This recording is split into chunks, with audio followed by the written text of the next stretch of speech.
Well, hello everyone. I'm here to recap a 27-17 victory over the Arizona Cardinals. And yeah, Rosen, 21 of 31, 240, 7.7 average yards, no touches, got a pick, was sacked 4 times, had a QBR of 20.6 and a rating of 77.3.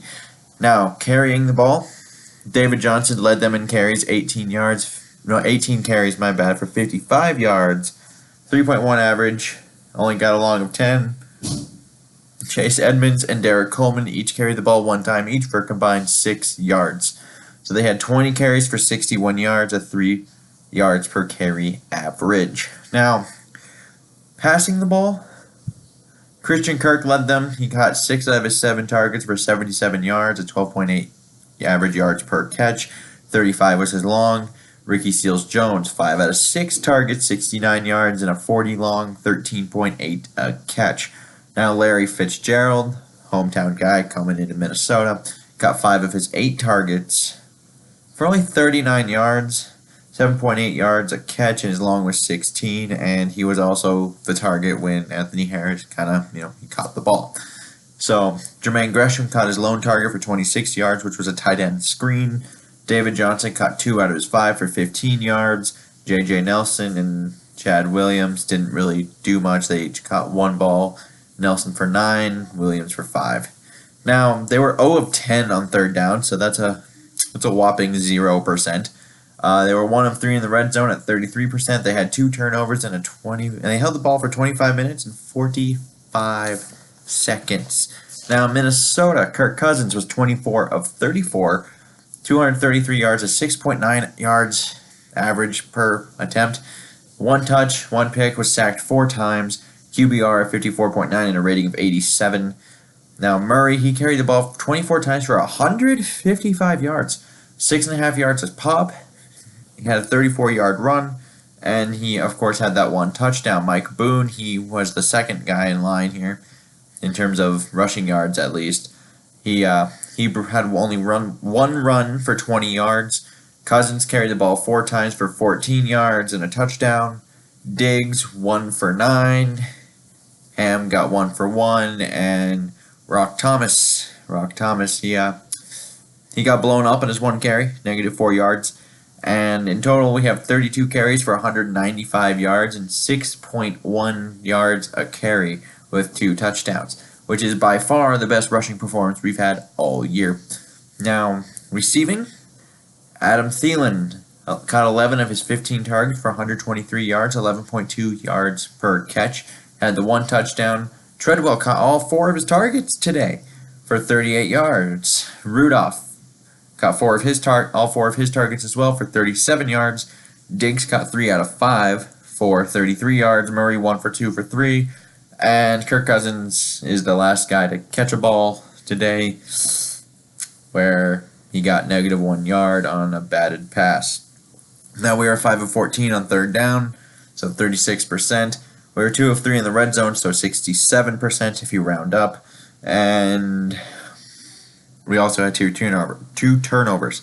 So turnovers, game becomes a wash, but we did hold the ball for 34 minutes and 15 seconds. Now, if we get into things, I think Cousins was okay to meh. I think at times you could see him avoid a sack when maybe he could have stepped up in the pocket or thrown the ball away. He kind of had those things. But overall, it was an okay day, not an overly great day. And Rashad Hill,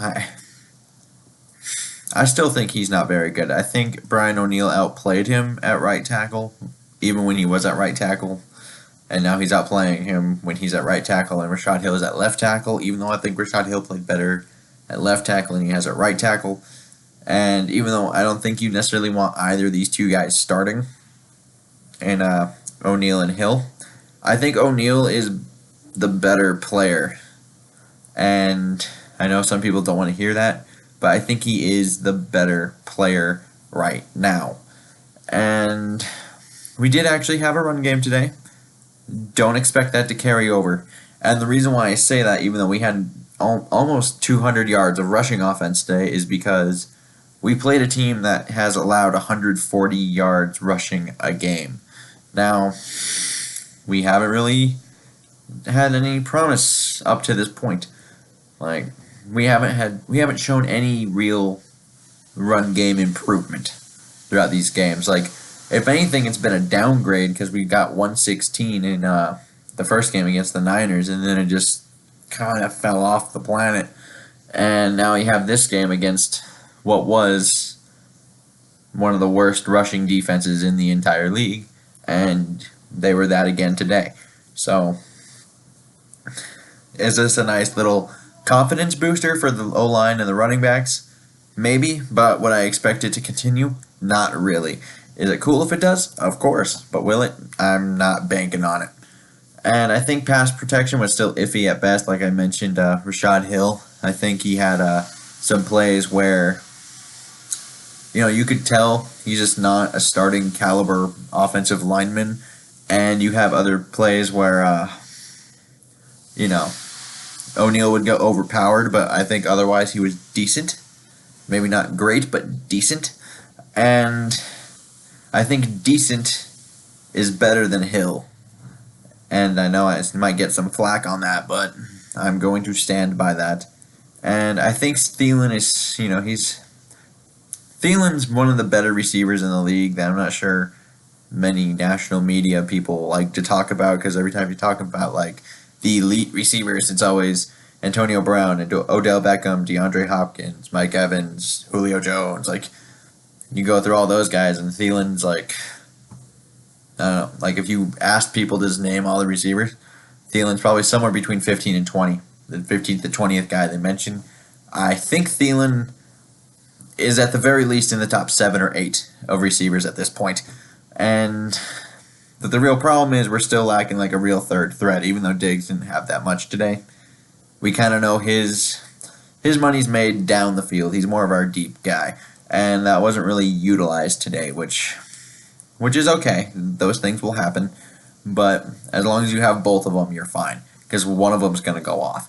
But you still lack a real third threat, because Kyle Rudolph's really just a red zone kind of guy. He doesn't really...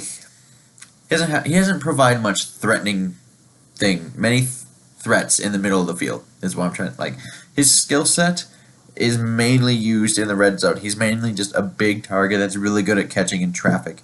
You can't really get him out in space and expect him to, make a guy miss and run for 30 yards. He's not one of those guys. Like, you don't have a real threat at that third spot, because I don't think Treadwell's that either. I think he's kind of similar to Kyle Rudolph, where maybe he's better in the red zone than he would be in between the 20s.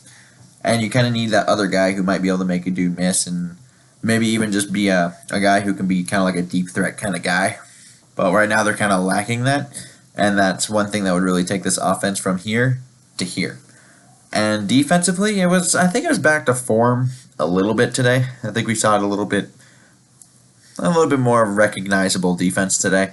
Now, this is against one of the lower ranked offenses, but unlike the offensive line, I think this is a group that really could get confidence from this after playing well in Philly and then playing well today. It's a defense that ranked number 1 last year. It obviously has the talent. We have everything coming in. We have experience on this defense. That's why I think there's probably more hope for the defense to turn around than there would be the offensive line from today. And even though Mike Hughes is possibly gone with the torn ACL, I do think Alexander made a few decent plays. He made a few good plays out there. There was one on a pass kind of deep towards the left sideline there. He knocked that out from Fitz, and you see some of those things. He made some tackles. Maybe he can be okay. Don't know if he'll be great, but he can be okay, I think. And it was good to see that, because he's been kind of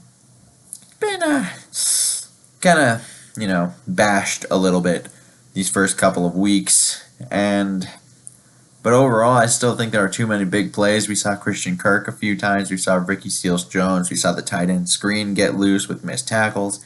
We saw some issues today, and I guess the benefit was there was the third down conversion rating, which was 0% for him. We held him on every third down. But the big plays were still kind of common. They didn't really have any methodical drives where they're just driving on us. It was just, oh no, all of a sudden here's their tight end for a 40, 50-yard gain. Here's Christian Kirk. He's going to have another 35-yard gain. Like, it's more of that. You kind of see that more this year than you did last year. And I think Danielle Hunter, he's becoming a real thing. And a lot of people won't. This is another guy I think kind of flies under the radar. I think he has the past years just because Everson Griffin was here. And now with Everson Griffin, his situation, his mental health and all that, hope he gets better. But as of right now, Hunter's the main pass rushing threat.